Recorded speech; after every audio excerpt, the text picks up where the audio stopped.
Alright, everybody, welcome back to the letter. I did a little prayer before starting. Just for myself and for all of you. Alright, just remember to read Psalm 14. Okay, still no earlier than Isabella, it appears. I've assumed she'll take a day off or two, but because of what happened to Miss Cooper. But that doesn't matter, or seem to be the case. The sound of the morning news drifts from her unit. When I walk past on the way to my mailbox, chances are around this hour she's already dressed and ready to go, probably just waiting for the next bus to arrive. I tried following her example before, but I don't think I'll be repeating that.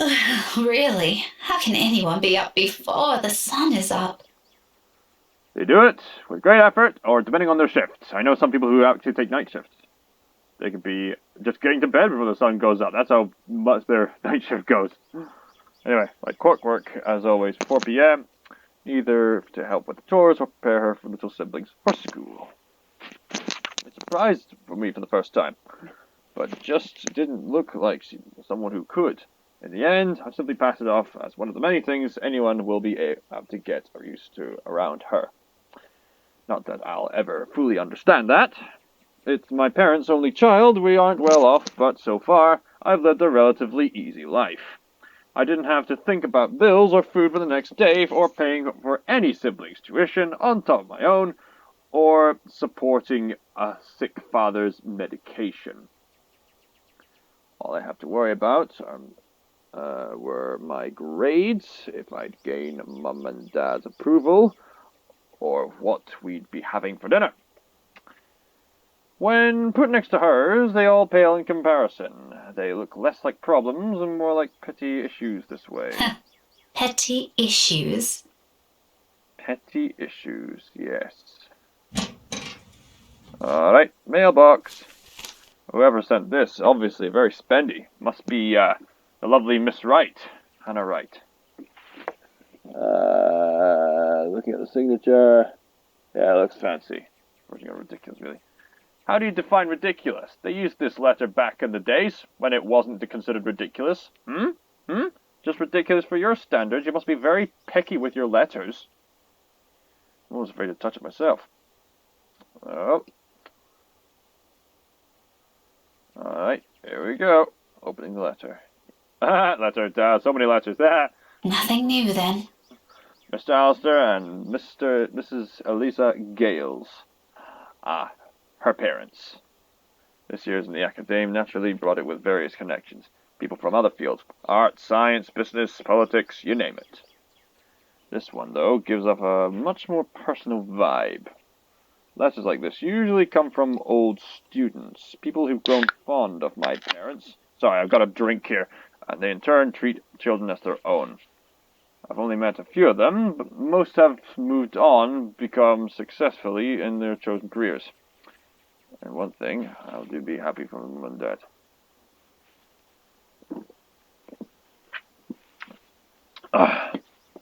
Right. Oh, hey, Mummy! Becca? Hi, Mum! Hi, Mum. How's the conference going? Well enough. Until your dad sprained his ankle.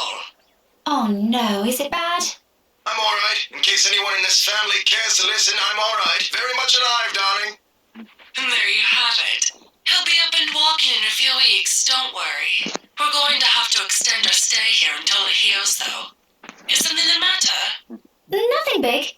Just that this mail arrived for you this morning. A lie. Thankfully, she doesn't notice. Tisk, tisk, this is going to weigh on your conscience, darling. Because I know, I lied myself. I lied in the last third quarter of a D&D game on this very channel. Yeah, that's something I deeply regret. I can't take back the lies I said. That's the most haunting part about lies. Once you say them, you can't turn them back. So be careful what you speak of. Be careful not to cheat in D&D games. Learn that from me, okay? I shouldn't make them fret. They're busy. What does it say? Raise your glasses, give cheers to the good times, blah, blah. You are... Blah, blah? It does not say blah, blah. I mean, unless you're reading a bank statement, it says, you are cordially invited to the Wright's housewarming party. October 28th, 2016, Friday, 3 o'clock in the afternoon onwards, and Garden Mansion and the address. Becca Manners. That isn't how I taught you to read. Sorry. You are cordially... it's an invitation, Mum, for a housewarming party. From, Hannah? The name rings a bell, though at the moment I can't recall when or where I've heard it recently. It must be nothing too important, but if I didn't bother committing it to memory... There are lots of Hannahs in the world, so who knows? Hannah. Does it not ring any bells to the very people purchasing the house, the very rich people buying the house? You're not familiar with their names, but to be fair, I keep forgetting names myself. She also wrote you a note, Mum. It says you used to be her private tutor at the Evans mansion, and that she misses you and would love to see you two again. It makes my heart clench to read another openly say those words to them. The same ones I want to tell them. I want to see you too. Something's holding her back, huh? Trying to be all high and mighty. It's pushing her back from her real love. It's been years since we've been together as a family. And there's one thing that hasn't changed from childhood. It's that Mum and Dad are still busy with their respective careers. Out of the country, we're on some meeting on symposium, sometimes for months on end. They only grew more frequent with the years until I'm old enough to live on my own. I'd like to think that's how I've become independent at such an early age. They've always praised me for that. At times I wish they didn't. Evans? Oh, I remember now. Honey, it's Hannah. Hannah Evans. Remember? Bright girl, 2 years older than Becca. I thought we were talking about Hannah Wright. Didn't she get married a few years ago? 7 now, I think. Oh, yeah, that's right. She got married to Mr. Wright. Oh, yeah, sorry, yes. But they grow up so fast, these kids. Yeah, she invited us to that too. Fonte de Medici. But we missed that one because you had to present your paper in Singapore. We did send her a note after. Still a shame we couldn't attend, though. What is it about this time? She sent another invite for a housewarming party. Becca, when is it? This Friday, Mum. Oh, that's too bad. We'd love to be there, but Da's not in a condition to go walking around. I guess we'd have to decline again. I could go in your place. I let it slip without thinking. Personally, I've never been fond of gatherings, regardless of how simple people make it seem. Ah, so she was at that party where Hannah Wright met the ghost when we played the game. But there is one thing I hate hearing. That disappointed note in Mum's voice always ranks first, whether it's directed at me or some other thing doesn't matter. Are you sure? Don't you have work this Friday? The event will be in the evening, Mum. It shouldn't take anything away from my schedule. It's all right. The invite's for 2 people. I can bring someone with me so things don't get boring. I see. Maybe you can also invite Ashton? Yeah! Mum, that's a sure no from him. He hates attending parties. That's a pity. We could go dancing about. But I'll see what I can do. If not, I can always bring Isabella with me. You know her. She won't say no if there's food involved. Okay, if it's not going to be a big problem for you, I don't see why not. We owe you this one, darling. No problem, Mum. I'll even say hi to Hannah for you. Please do. And let her know we'd love to see her once we're back in the city. Leave her our number or something. I will. But you know, the 2 of you would have become really good friends. Don't you remember? You met with her once. If my memory serves me right, you were 12 then? I was younger then. Take me back to when a rich woman was living there with my mother as a teacher. And now we're chased by a scary ghost, and I'm calling my mom and dad. But I can't wait to go home, and I'm on my way. Driving at 90 down those country lanes. I'm not the best singer. Singing to tiny Don't push Denver. yourself too And hard, I darling. miss the way you make me feel. It's real. We watch the sunrise whilst calling my mom on the phone. Really? It felt like having two daughters back then. Sometimes I wish they didn't send her away to boarding school. But, well, you know how often that goes with them. Still, try talking to her while you're there. Oh, we'll see. I'll let you know what happens after. I'm looking forward to it, darling. Take care of yourself. Enjoy yourself. It's closer Will than do. you think. You too, Mum. Enjoy Bye. Tell Dad to be yourself. careful next time. It's closer than you think. Enjoy yourself. It will come at a wink. Enjoy yourself. Enjoy yourself. It's closer than you think.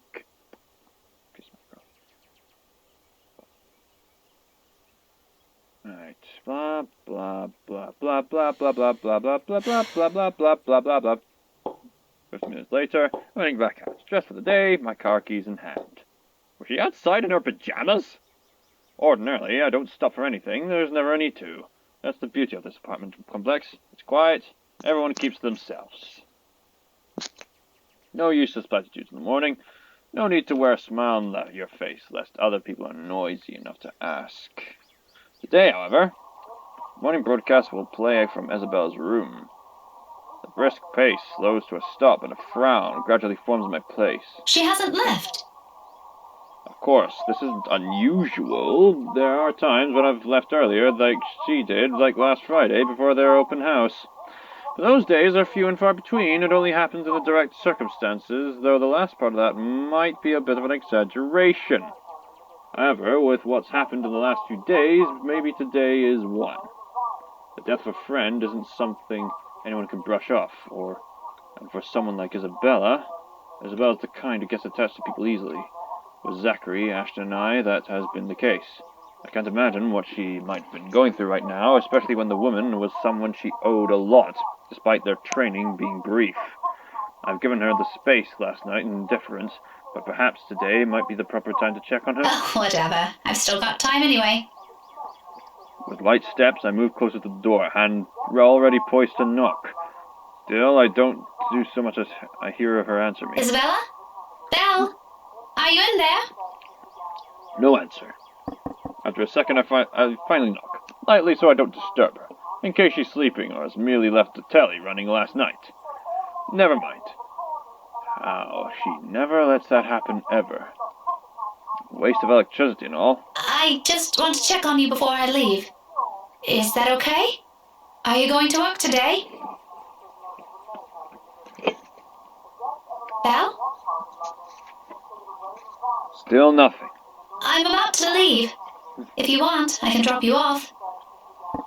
Another round of knocking. Then I'm fishing out a copy of her keys from my bag and unlocking the door. She lent it years ago after I complained about the mess and offered my help in cleaning up. And though the gesture was completely unnecessary back then, after all, I could always knock. Alright, let's get in this. Isabella? I'm coming in, all right?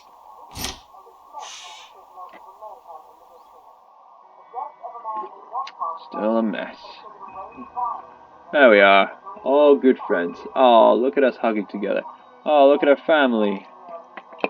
Look at that guy in the fedora there. Look at those cups of noodles. News. That's what he says. News. Lovely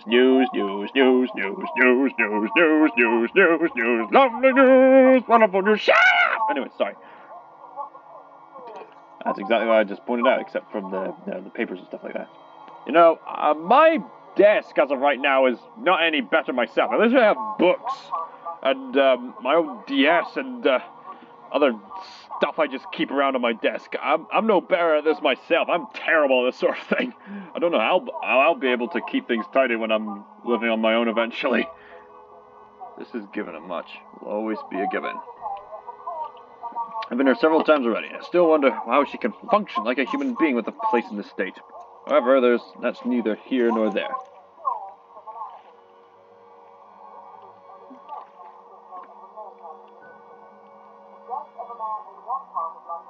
but her bathroom appears unused this morning. I'll have it. It can only mean she hasn't been here since last night. Perhaps even more since the morning after Miss Cooper's death. Either idea doesn't sit well with me, with what the news we've been hearing lately. The authorities are still trying to find the cause of death for all the victims. Early investigation revealed most of them were employed under Briar Realty Corporation at the time of death. Meanwhile, BRC has refused to comment on this.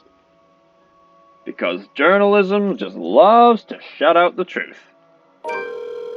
Oh, Isabella's not here. Is this the moment when Isabella was running to Ashton's apartment to hide from the ghost and then had hot potatoes? That rings for a good minute, then the sound of comfort in myself, when another minute rolls in without her answering. Yes, to answer it, she's been handling ghosts.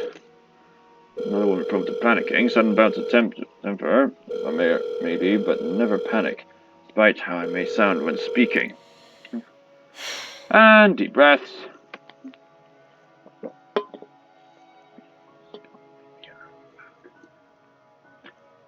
Alright.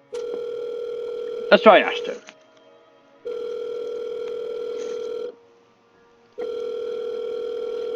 Exactly around here.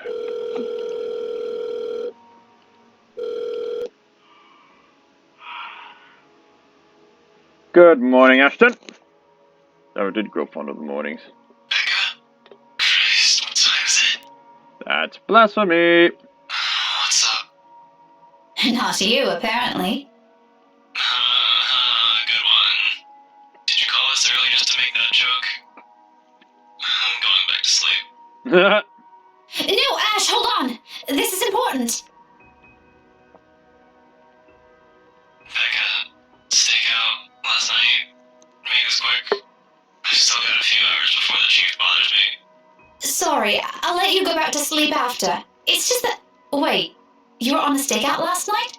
Did I say that? Shit. Busted. Forget I said that. Forget I said anything. Forget we had this conversation. So, you have no idea? About what? About what? I also have no idea why we're talking so early in the morning, so there's that. No, will you stop sleep talking or whatever for a second? Belle didn't come home last night. She's gone. Who? Isabella! Instead of an answer, a brief pause comes after, following by something blunt and heavy hitting a hard surface and a string of rather colourful curses from him. The moment might have been one of the things I've kept myself and remember fondly in the next days. I've had things out the way they are. When he picks up again, there's no trace of sleep left in his voice. Say that again, from the top. Isabella's gone, Ash. She didn't come home last night. Her flat's empty. She left her telly running. You know she doesn't do that at... Okay, Becca, stop. Calm down first. You're starting to panic. I'm not! You are. Breathe. One person's not going to simply disappear like that. This is Isabella we're talking about. There's a reason behind her disappearance. Things don't just happen without a prior cause, okay? Did you try calling her? What did you think is the first thing I did? She's not picking up. It went to her voicemail. How about Zach? Did you check with him? Not yet. I didn't want to bother him. You know he has trouble sleeping and all that. Alright, I'll go ask Zach. I'll call you back. No, wait! He ends the call before I can utter a single word of protest. The first time since entering this room, the tension has gone from my shoulders and my breathing has eased. Bed creaks as I sink it down on it with a sigh. Telly still blares the same uninteresting news, and I'm surrounded by clutter. All the same, it feels strangely calm to be here without worry nagging at me. I have to apologize to Zachary later. True to his words, he was back in a few minutes. She's with Zach. It was Zachary's apartment, not Ashton's apartment. Now I remember. Oh, I'm so glad to hear that. She could have at least sent a message last night. What are you, her mother? It's one thing to hear from Isabel, but from Ashton? I don't want to hear anything like that from you. I'm serious. You've got to stop treating her like she's one of your students, Becca. You don't have to keep tabs on her every time. Last I checked, she's only 3 years younger than the two of us. That's almost a decade gap from those kids you're teaching, you know. Says the person who keeps calling her Scaredy Cat. That's not related at all. Anyway, I'll go check how she's doing. Don't stress yourself out. You go ahead to work. Wait, you?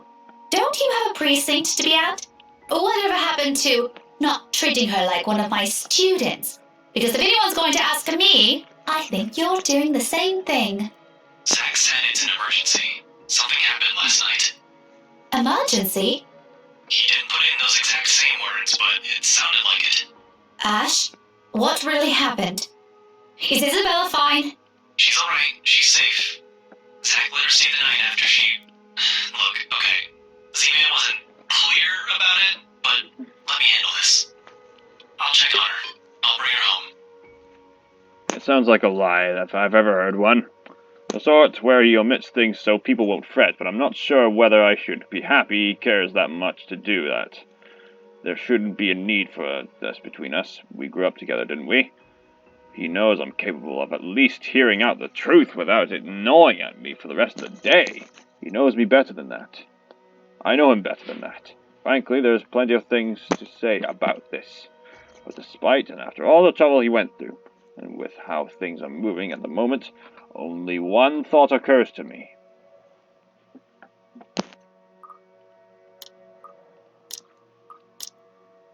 Alright. Which one should I choose? What should I say? Sorry for the trouble. I think that's the honest approach. It's not new. We can't exactly handle things by ourselves. We can't even control our own death. You know, there's a lot of people who say, I'm in control of my own destiny, but they can't even control when they'll have a flipping cold. Or when they'll die. You know, people are gonna die at some point, right? We are all mortal, yet we need to have eternal hope. Got it? This is what I love about him. As much as I would have loved to take off his hands, I'll only be selfish for me to insist, considering he knows of my other commitments. To do so feels like I'll be trampling on that kindness he seldom offers to anyone. Sorry for putting you up to this. Don't mention it. You've got other things you need to worry about. Take care of those first. Bye, Ash. This is a small thing. I still owe you one. Oh, I can name a few things you can do about that.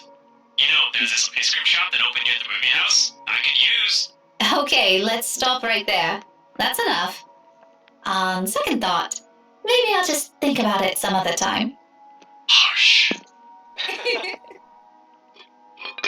It's like the olden days.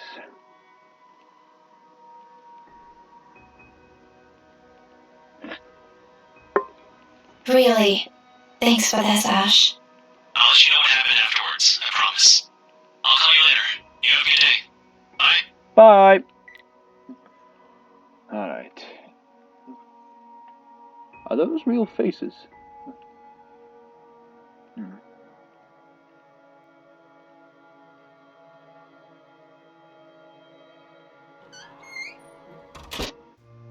Alright, back to school. Back where it all began.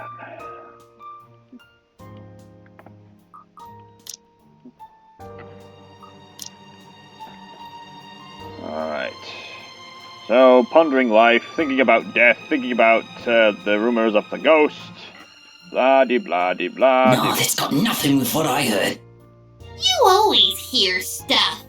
I'm not sure if half of them's even real. No, really. Rowan knows about it. He used to be in the same class with them. I can hear you from back here, you know. Whatever, Rowan. Anyway, the story goes like this.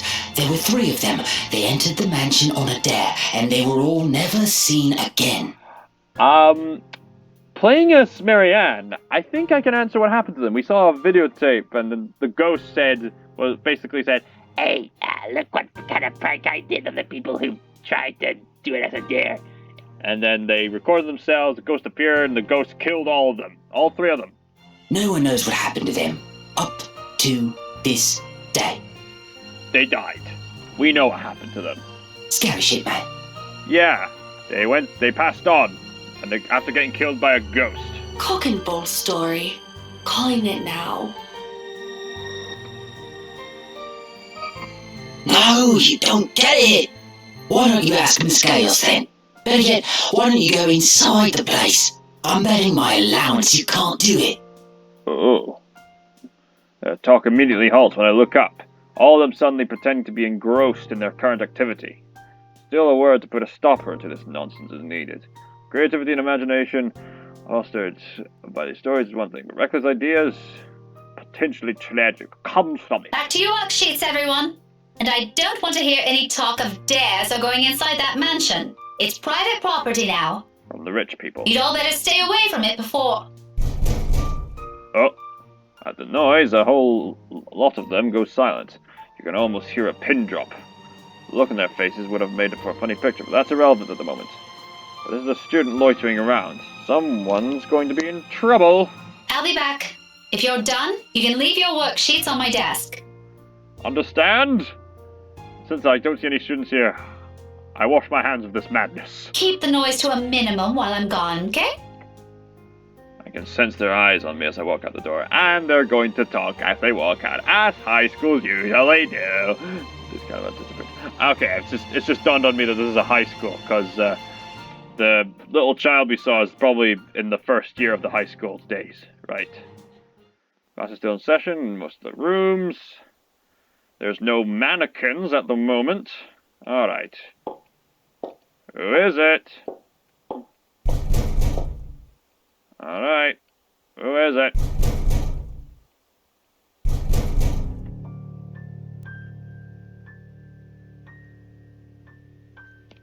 Okay. Would have labeled this as a prank if the spooky music didn't start playing. Like someone was pounding on the metal door from the inside, hoping to get out. Leaning forward to try to get a glimpse of the horizontal slats of whatever's causing it. But in this light, only darkness greets me and another round of clanging. Louder than the previous one. More desperate. I've heard stories before, from other schools, from a few colleagues who had to deal with it once or twice. Though personally, I've never encountered one myself, and I can only thank the heavens I haven't yet. Yeah, you better thank the heavens more than you usually do right now.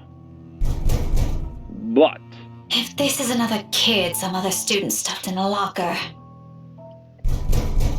with a huff, I straighten up. With a huff and a puff and, expose the ghost who's trying to play hide and seek. And once it stops, immediately replaced by the muffled sound of a mobile phone ringing.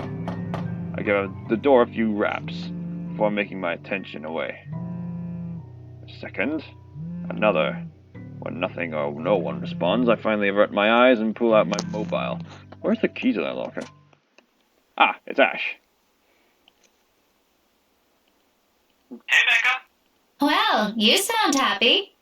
I do? My voice still sounds the same to me. Only two things I know of that could be the reason it was so sweet, or he's gotten a good lead in this case, as a detective. Like J. Warner Wallace. From the sound of it, I'm going to assume it's the former, since lately the case is all that's running inside his head. If there's even a third one, I've never heard of it, yet. It can only be one of the two. Ignore that. How's Isabella? Drove her home a few minutes ago. I think she's sleeping now. Sorry this took a while. Z-Man gave us the puppy eyes after we tried to leave. Had some food prepared for us, apparently. We didn't have the heart to say no. Can't say no to some good hot potatoes from the Wiggles, yeah. That's all right. Is she okay now? Ooh, cheeky, cheeky, cheeky. Ooh, cheeky, cheeky, cheeky. Give me that, give me that, give me She that didn't food. say anything to Zach, but she mentioned a plan to take a few days off from work. It was a passing comment before I left her, so I didn't get to ask. Must be because of Rose's death. Could be. It doesn't seem like it from Zach's story, though. He said she was shaking when she got there. Shaking? The word triggers a memory. From 3 days ago on the way home from her little treat after she sold the mansion. I didn't think much of it at the time, but I won't lie. It scared her. The terrified look on her face, how she sounded when she suddenly screamed. Becca? Yeah, I just remembered something. Sorry, don't mind me. Look, if you can talk to her, get the story out of her. That would be great. She wouldn't talk to Zach or me even when I tried. Maybe she'll speak up if it's you. I'll give it a go, but I can't promise anything, okay? You know how stubborn she can get. But thanks for letting me know about this. If you want, I can get you that ice cream thing you mentioned tonight. As thanks. Just as thanks for all the trouble I've caused today. Believe me, I'd love to take you up on that offer, but I've got something on my schedule this evening. Maybe some other time? Thanks a lot, Becca. Okay. You're gonna keep banging, clanging away there, Ghost? Nope. Are you gonna interrupt my class any further? Nope. Okay. All right, enough eavesdropping. Why am I putting myself in the position of these characters? She's like the complete opposite of me. All of you, back to your seats. Is that your boyfriend, Miss Gales? None of your business. He totally is. A quick scuffle allows that comment. I probably would have handled that a bit more calmly. I probably would have said, so what if it is?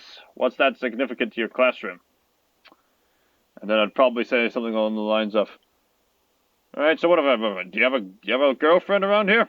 As a retort prepared for the top of my tongue, I drop every pretense of letting it loose on them. There's no use arguing with teenagers sometimes. Boisterous is all they are. Yeah, sometimes these teenagers just think they know it all, just because they've looked up some things on the internet. It's amazing how some adults never let go of their teenage habits of just believing in facts that are going to help them deny truth. Thankfully, you can tell them by the fruits. Sometimes it will just lead to some irrational ranting and irrational behavior.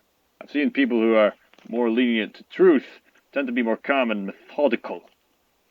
Anyway, shaking my head, I head back to the classroom with a smile, but not before taking a glance at the locker again. It hasn't made a sound since. Must be the wind. The wind. The wind! The wind! Let me ask you, Rebecca, how often does the wind conveniently blow through the windows and bang a bang a clang a clang a clang a clang on that specific locker? You're denying yourself, dearie. Chances are, if something doesn't often happen, and a thing is unlikely to happen, then the cause of what happened must be outside of what you usually expect. Seriously, logic. Logic! Why don't people learn logic these days? Holy cow! Well now! Huh! Okay. Okay, someone's gotta clean that up. Huh. That got me. That surprised me. I didn't see that coming. I should have seen it coming, but I didn't. You see what I mean? When I said I could not trust this game? When it starts with a jump scare, when I say start a new game? I can't trust this game! Oh man. Crossing myself. Kissing my cross necklace. Right. Nothing wrong with that. Hoping for all this to continue until the whole day ends. That's still the promise I made to Ashton. Frankly, the idea alone doesn't sound good. If Isabella didn't talk to them, and what makes them think she'll talk to me, it's not like there's a hierarchy here, is there? Just because I can handle Isabella's childish tendencies doesn't mean I can do it all the time. Really, those two give me too much credit. Nevertheless, I'm keeping my fingers crossed. It's only because I'm also worried about her, and both Zachary and Ashton deem it important that somebody get the story out of her. Here's to hoping it got nothing to do with that letter. Again. I understand she was a bit stressed lately, but keeping the story going on for more than a week... Well, it can be tiring bringing up a subject again and again, but this could be important. Right. That's been food with my money. but mostly food. Ah, the mannequin with the glasses, and the mannequin there, and a nice lady there. Have we been to this place before? Look at those fans. Look at those groovy fans. Like something from the Game of Mist or something. Alright.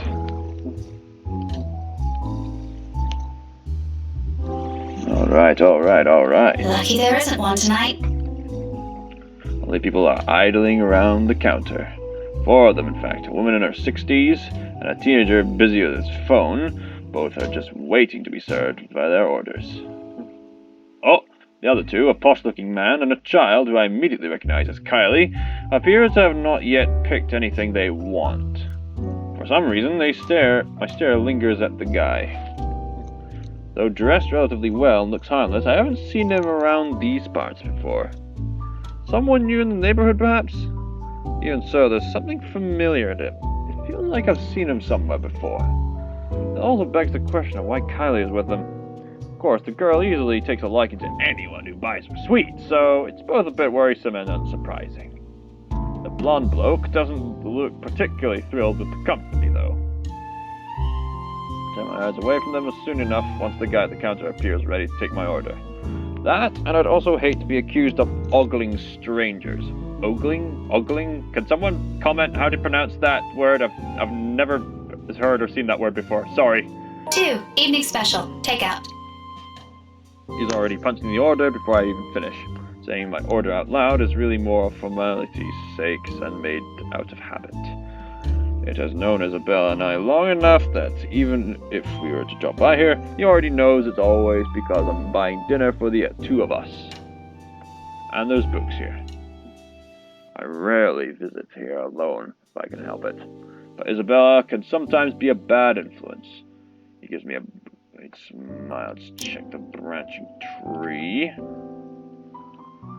Okay, made that choice, so now we are advancing way ahead to here. And the choice is gonna be before us soon. Look, you little ankle biter. If I buy you the biggest parfait they have, will you please behave? I would just like 10 minutes of peace and quiet. You said you'll get me some bread pudding this time. Why is she with him? Yeah, well, darling, they said they ran out of it. Just pick another one so we can be on our way. That parfait doesn't look as cute as the one my mom bought me. Parfait is just ice cream, sweetheart. It'll melt no matter how dainty it appears. In the end, it'll all look like an ugly puddle. Now come on, just pick one. It could even be the most expensive one on that list. I don't give a shit. I don't care. What I would give for someone to buy you off my hands right now. As you can tell, he's a jerk. What? My whole attention instantly snaps back to them in their conversation. Jumping to conclusions isn't something I'm particularly fond of, especially when all I have are baseless assumptions. Yeah, you got that right, Rebecca, but you can't really trust a stranger these days. No one around the cafe seems to have noticed his words either. Very suspicious words. Still, I don't move, yet. But my hand has already shifted from my wallet to the book I'm craving. A hard textbook-bound textbook looks harmless, but if a situation calls for it, it might be a good deadly weapon. Might. I haven't gotten the chance to try it anywhere else so far. Today could be the day. But you promised.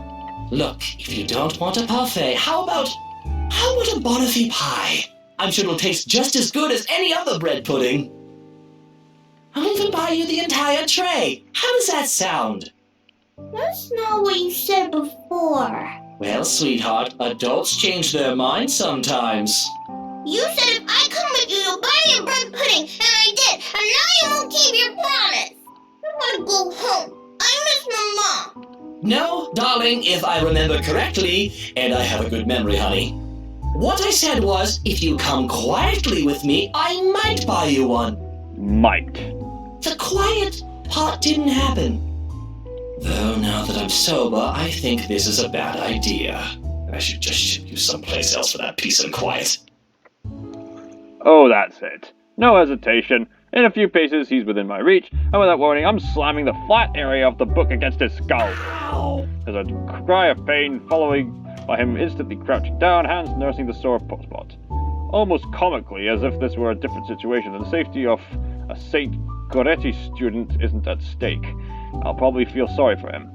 I mean, has anyone seen how thick this book is? Get behind me, Kylie. Miss Pink!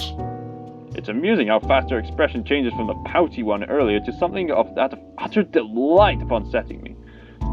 There's no time in any pleasantries, not even quick ones, because soon the man straightens and I'm readying my favorite newfound weapon for another hit. I love this new book. It really gets other people into it. Except this time he's ready, and before I can land another one, his hand shoots up to catch my wrist in a firm hold. Uh-oh. The look on his face. Uh-oh. Fight, fight, fight! Bloody fight. hell, woman! What's your problem? To say he's pissed would be a complete understatement, pardon my language. Had I been the weak-willed sort, I'd probably cower under the sharp glaze. But that simply isn't how I roll. History. Yeah, this is a history of how I pound your face with a book. If he thinks he can scare me and do as he pleases just because I'm a woman, or whatever his reasons may be, he's got another thing coming for him. And with that, this is gonna go down immediately. What's my problem? You're the one who has a problem here. Rotten bowbags like you don't deserve the freedom to roam this town. What are you doing to this girl? And why is that any of your business, pray tell? Oh, it's my business if I make it to be.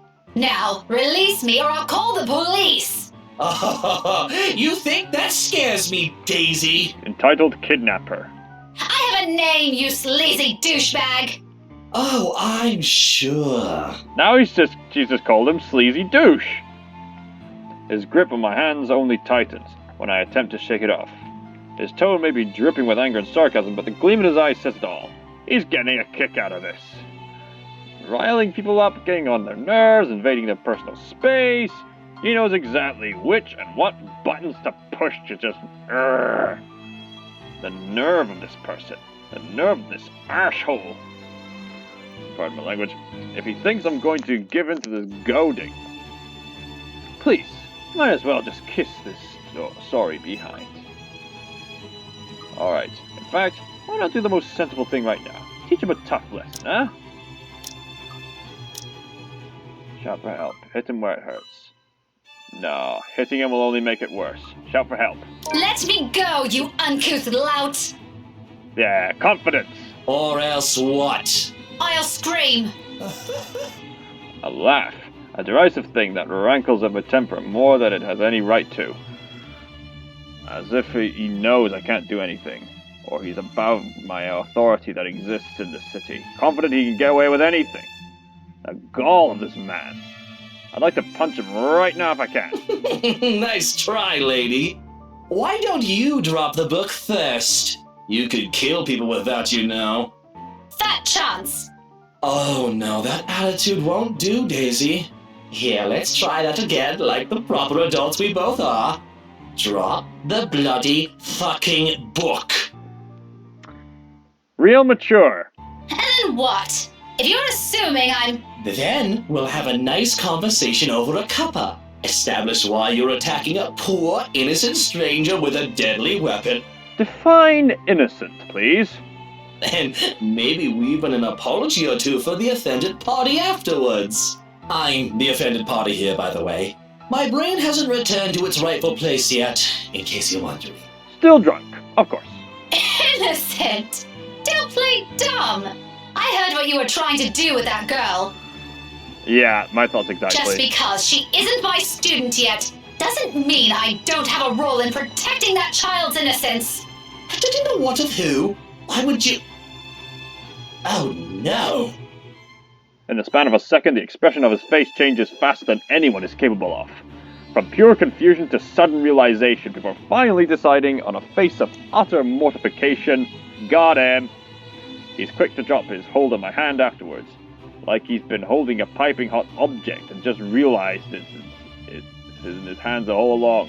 He's far from a decent person, but he actually might make good money doing comedy. The look on his face when he started babbling excuses is almost priceless. No, this kid's... Alright, Lily, look, it's all a misunderstanding. See? Violence is not the option. Sometimes wit and intelligence is always the way. That's the way you get to truth, everybody. This isn't about survival of the fittest. This is about calling people out on the truth. So there. The tone can't go any flatter than the one I have now. Right. Alright. Somebody help me! He places a hand in my mouth before I spill the rest of it, and all at once I'm caught between trying to stop him from smothering me and keeping his dirty hands off me. But even as my nails dig deeper into his wrists, he doesn't appear to have any intention of letting me go. Being loud words works ever. Soon the attention of practically every customer seated in the small establishment is on us. I shoot each of them in an imploring look, hoping one of them will have the sense to help.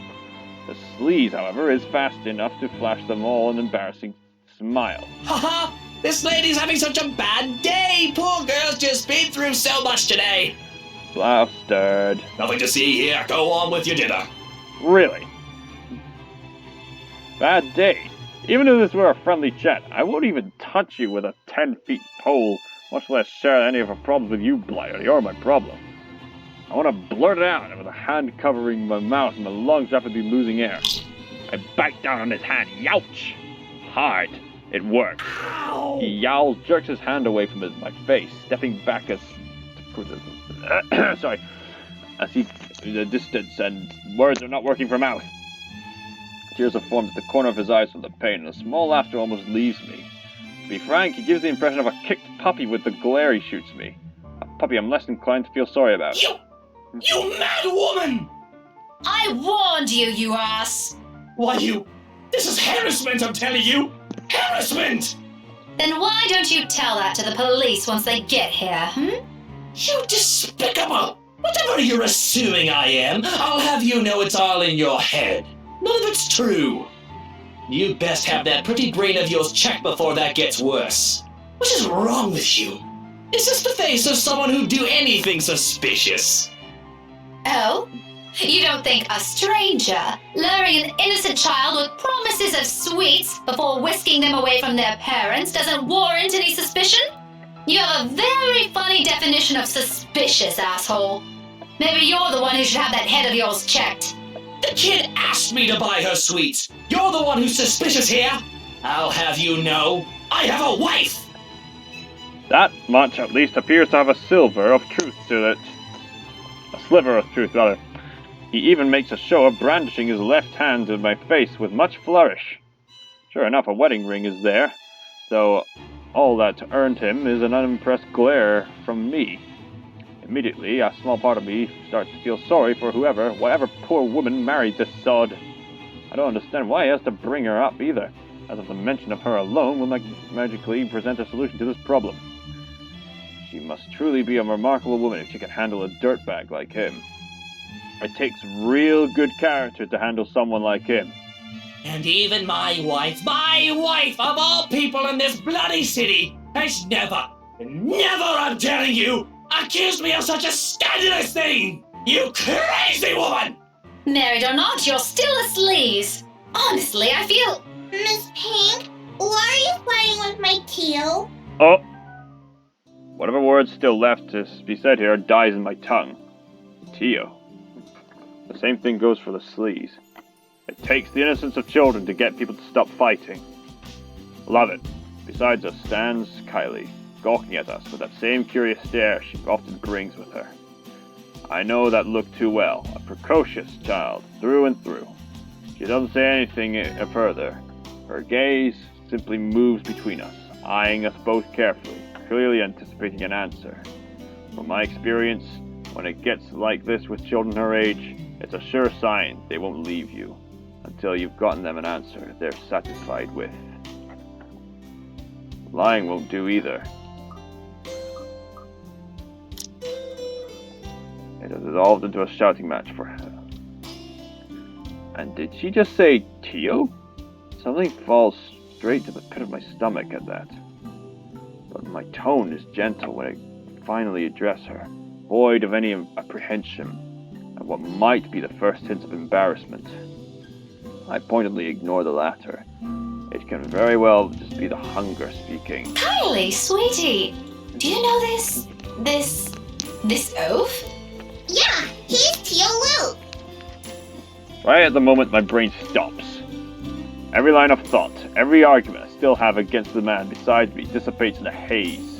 Amidst all, the one memory gets triggered from a few days ago. Tio? The one you mentioned before? The uncle? The guy Rowan wanted to impress? Or was that a dare? I'm sorry, I can't recall. Is it the one who promised he'll take Big Brother someplace cool? Yeah, the one in the same. Don't you know who he is? Sir, I don't. Because if I do, I wouldn't have left everything I've said earlier come out of my mouth. They're related. He's my Kneale, gazillionaire extraordinaire, and no, the fairy godfather. Yeah, da, tickling his nose. Oh, he's your godfather. That's... Godfather. Alright, no wonder he looks like a gangster. That's nice. The one and only. Something to keep him grounded in reality. You need to be a godfather to pray and look out for their goddaughters, you know? Did I get that right, Kneale? More than right, sweetheart. I'm sure Miss Pink here understood everything you said quite perfectly. Whatever it is that landed at the bottom of my stomach prior was shot straight up to my face and stayed there. The heat from it slowly spreading to my cheeks, coloring my face in almost the same shade as my hair. If only the earth could swallow me whole here and now. His eyes are on me, I can feel them, jeering and mocking. I can't even bring myself to look at him. What's in there? Amusement? I doubt it. He's probably having the time of his life right now. But I know I can hear the sneer of his tone alone when he talks. He also has that smug grin in him, which I may or may not want to punch in the face at present just for the sake of it. But damage control.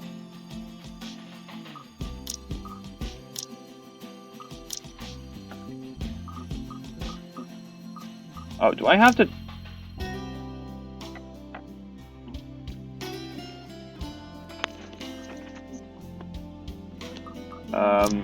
I should apologize to Luke, because all these accusations would lean more towards him. Though it pains me to apologize to a sleazebag like him, this is my mistake. With Kylie watching us close by, I don't want to set a bad example for her, do I? Precisely. I'm surprised she grew up the child she is. If anything, I wanted to be the role model this man could possibly become from her. Even if it means taking a few blows on my ego and stroking this insufferable one. A deep gulp of air, a short moment to swallow my self-respect, and then I'm facing him. The words out of my mouth are a single breath. I'm really, really sorry, sir. There you go, see? The bigger person. And a little sad drama mask behind a happy drama mask. See? I had no idea. His smirk is impossible to miss. He is not making an effort to hide it. Even the smile is so irritatingly present at his tone. If I could slap him for that, I'd do it in a heartbeat. Now, it's an honest mistake, Daisy. Exactly. No, I really mean it. I actually thought you were...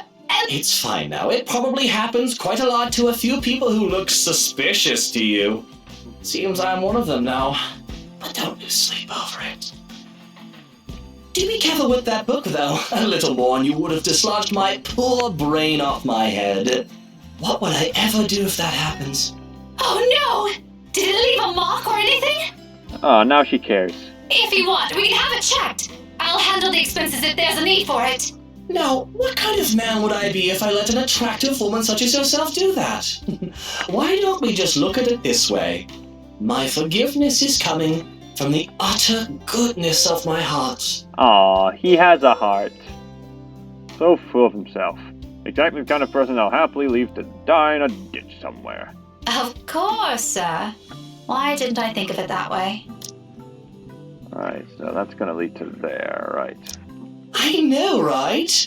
But even someone as capable as you is bound to have a few lapses. No harm done, Daisy. Well, if you're going to put it like that, then I guess there's nothing left for us to talk about. I figured as much. Awkward. The whole exchange is nothing but an awkward display of fake pleasantries. One that brings much agony to the very pride I've willingly held back for a while. I might need a drink later, so I can forget any of this ever happened. What about Kylie? Who would have thought the time would come that I'd meet someone tougher to handle than Isabella? Miracles, miracles, I swear. Though to my surprise, he offers me a hand shortly before they leave. For a shake, I realize after a long minute of staring at it. I accept it, albeit half-heartedly. After all the goodwill, that small gesture represents melts into thin air when he winks at me. Winks. The gall of this man. However, there's no moment to ponder about it. Seconds later, the guy at the counter waves me over and hands me a paper bag as soon as I've paid. He offers me another smile before I leave. Normally, I return to simply for the sake of returning it. Or don't at all, with the latter happening more commonly. For the time being, I do so freely. After that encounter and the scene we caused, being a friendly jester, being intended to me, albeit from a person I barely know on a personal level, it feels like a reassurance despite bearing no promise of better days. I take that little I can of it with me as I step out into the night. Alright, sweetness. I'm making good progress. Alright. Alright. Fantastic.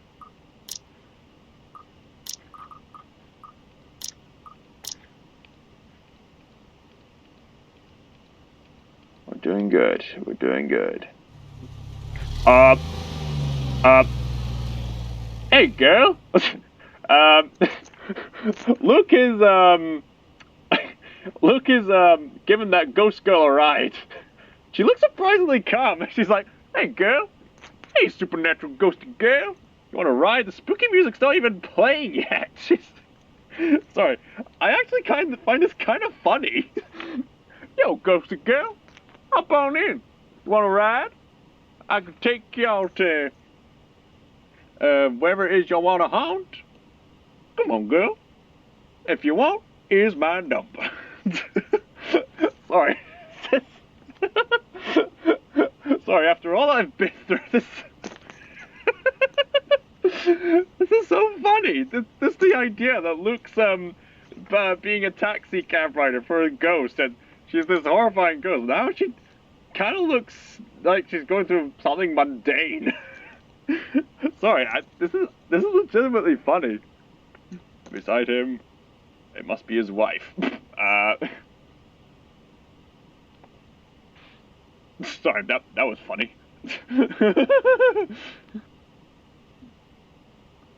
And prayer in the universe, right? That was funny.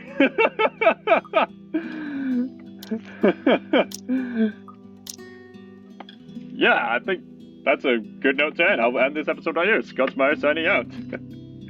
Adios.